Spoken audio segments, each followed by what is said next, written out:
Bonjour. Ndinami. Je suis là pour dire bonjour et merci à toute la congrégation. Je remercie Dieu pour la vie de Ben Samé, Ben Samé Chantal, Frère Adrien, Frère Frère Soulé, Pasteur Didier. En fait, je peux citer tout le monde. À chaque fois que je me tiens derrière le pupitre,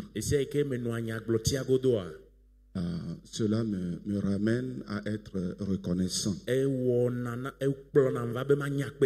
Merci pour l'amour de l'Église envers moi. Merci pour vos prières.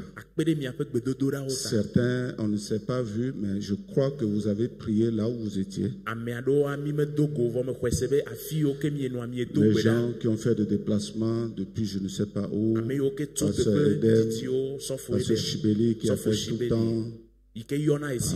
Le frère Pasteur Mawinega qui est venu 2 fois, même avec des vivres, parce que son pasteur est mourant. Pasteur Akwete qui est venu avec banane, plantain, maïs et champignons. Je ne peux pas lister tout le monde, mais chez moi, si quelqu'un t'a fait du bien, il faut être reconnaissant. Tant que je vivrai, je ne cesserai jamais de nommer certaines personnes. Vous êtes bénis. Amen. Chez moi, il y a 3 choses qui révèlent l'amour. 2 choses, tu peux l'assister. Une chose, c'est après toi. La première chose, c'est quand tu te trouves dans un problème. Et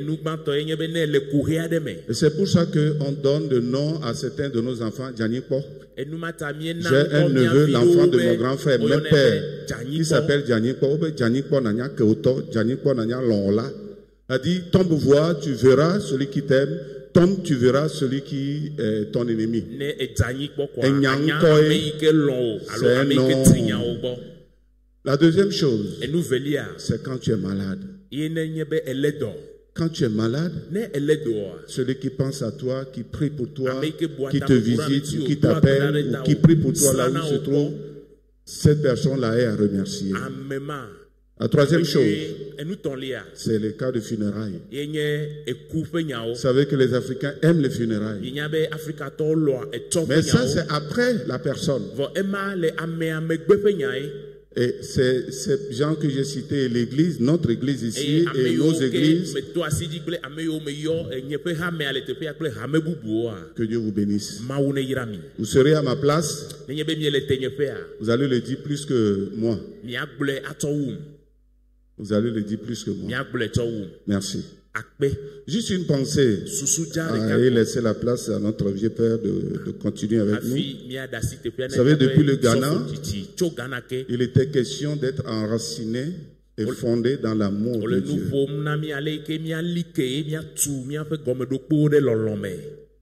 Avec le peu de temps d'expérience, en fait, d'expérience de vie que nous avons eue, je peux comprendre au verset 14, Ephésiens chapitre 3, le verset 14,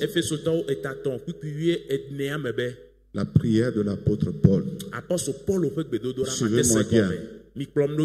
L'apôtre Paul dit ceci, le verset 14, il a dit des choses avant, à l'amont, et ici dit, à cause de cela, je fléchis les genoux devant le Père.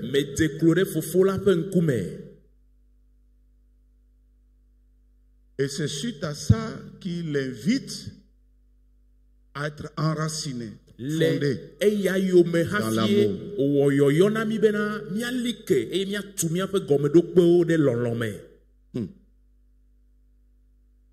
Ma prière ce matin, c'est « Oh Dieu, aide-moi ». Et pour le corps, c'est « Oh Dieu, aide-nous ».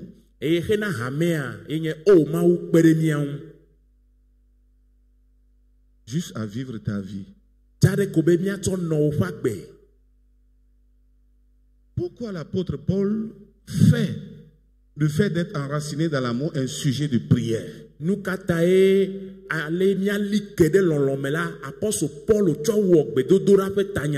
L'apôtre Paul ne s'est pas juste contenté de l'enseigner. Il a enseigné dans pas mal de versets. Mais il ne s'est pas juste contenté d'enseigner le fait d'être enraciné dans l'amour. Il a aussi prêché. Mais il ne s'est pas arrêté seulement au niveau de la prêche.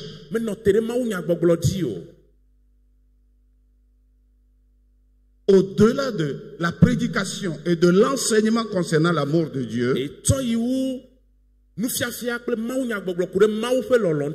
l'apôtre Paul voit autre chose plus grand que ça. Et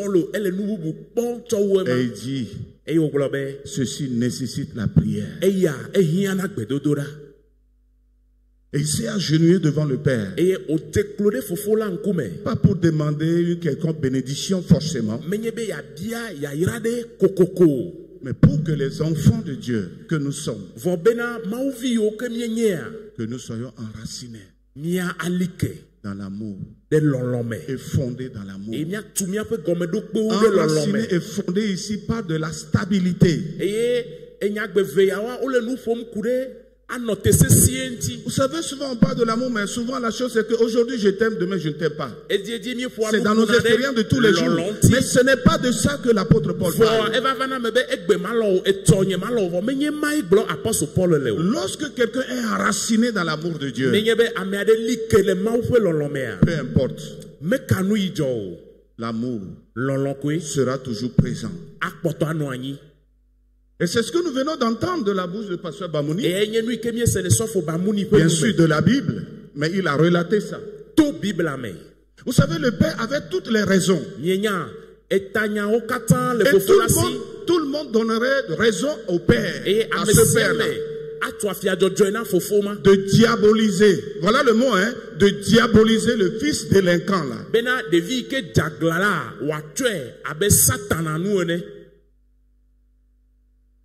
Ce fils qui a voulu détruire presque toute la famille, parce qu'il a pris la moitié de tous les biens de la famille et il en a fait, je ne sais pas trop quoi, il a bousillé comme ça.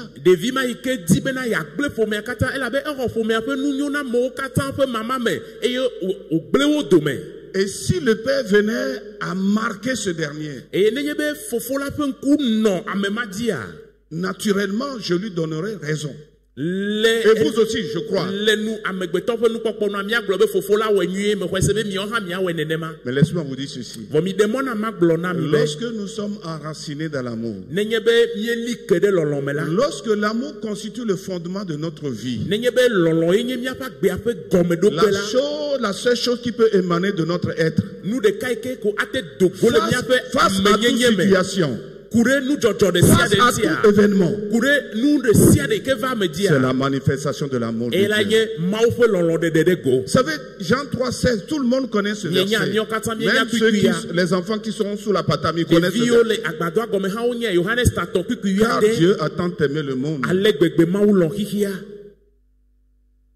il a donné son Fils unique, afin que quiconque croit en Jésus, que celui-là ait la vie éternelle. Est-ce que vous pensez que Dieu a répondu en amour parce que le monde méritait Jésus? Non. Vous êtes d'accord avec moi? Mais Dieu est amour. 1 Jean 4, verset 8. Il est amour. Et lorsque nous aurons l'amour pour fondement, notre amour sera un amour expérimental dans toutes les situations. Et cet amour ne recevra aucun coup fatal.